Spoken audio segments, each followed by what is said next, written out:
ഇതുപോലൊരു ഐറ്റം. പക്ഷേ കട്ട്ലറ്റ് അല്ല. എങ്ങനെ ഉണ്ടാക്കുന്നത് നോക്കിയാലോ? ഇതൊരു ഈവനിങ് സ്നാക്ക് ആണ്. പക്ഷേ ഇതിനെന്താ പേരും അറിയാമെന്നൊന്നും എനിക്കറിയില്ല. ഞാനിതൊരു വീഡിയോ കണ്ടിട്ടാണ് ഈ റെസിപ്പി ട്രൈ ചെയ്യാൻ പോകുന്നത്. കാണാൻ നല്ല രസമുണ്ടേനും. ഇനി ടേസ്റ്റ് എങ്ങനെ ഉണ്ട് നോക്കാം. ഏകദേശം നമ്മളെ കട്ട്ലറ്റ് പോലെയൊക്കെ ഉണ്ട് സാധനം. പക്ഷെ അതിൻ്റെ അത്രയും ഇൻഗ്രീഡിയൻസ് വേണ്ട.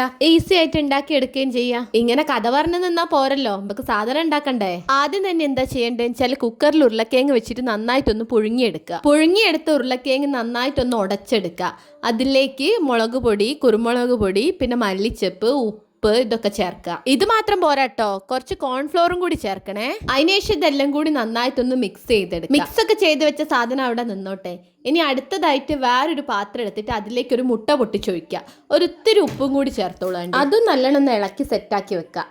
അതിനുശേഷം എന്ത് ചെയ്യാന്ന് വെച്ചാൽ ഒരു 4-5 ബ്രെഡ് എടുത്ത് മിക്സിയിൽ ഒന്ന് പൊടിക്കുക. പൊടിച്ച ബ്രെഡ് ഒരു പാത്രത്തിലേക്ക് മാറ്റുക. എന്നിട്ട് എന്ത് ചെയ്യാന്ന് വെച്ചാൽ നേരത്തെ ഒരു ഉരുളക്കിഴങ്ങിൻ്റെ മിക്സ് ഉണ്ടാക്കി വെച്ചില്ലേനോ, അതിൽ നിന്ന് ഓരോ ഉരുള എടുക്കുക. എന്നിട്ട് ഓരോ ഷേപ്പ് ഉണ്ടാക്കുക. എന്നിട്ട് അത് എന്ത് ചെയ്യാന്ന് വെച്ചാൽ മുട്ടയിലൊന്ന് മുക്കുക, ബ്രെഡ് ക്രംസിലൊന്ന് കോട്ട് ചെയ്യുക, എന്നിട്ട് മാറ്റി വെക്കുക. ഇങ്ങനെ ഓരോന്നായിട്ട് ചെയ്ത് മാറ്റി വെക്കുക. അങ്ങനെ ആകുമ്പോൾ നമുക്ക് പൊരിച്ചെടുക്കാൻ എളുപ്പമായിരിക്കും. എല്ലാം ഇങ്ങനെ ബ്രെഡ് ക്രംസിൽ കോട്ട് ചെയ്ത് മാറ്റി വെച്ചതിന് ശേഷം നല്ല ചൂടുള്ള വെളിച്ചെണ്ണയിൽ ഇട്ടിട്ട് പൊരിച്ചെടുക്കുക. ഉണ്ടാക്കിയെടുത്തൊരു ചെറു ചൂടോടെ തന്നെ കഴിക്കുന്നതാണ് കൂടുതൽ ടേസ്റ്റ്.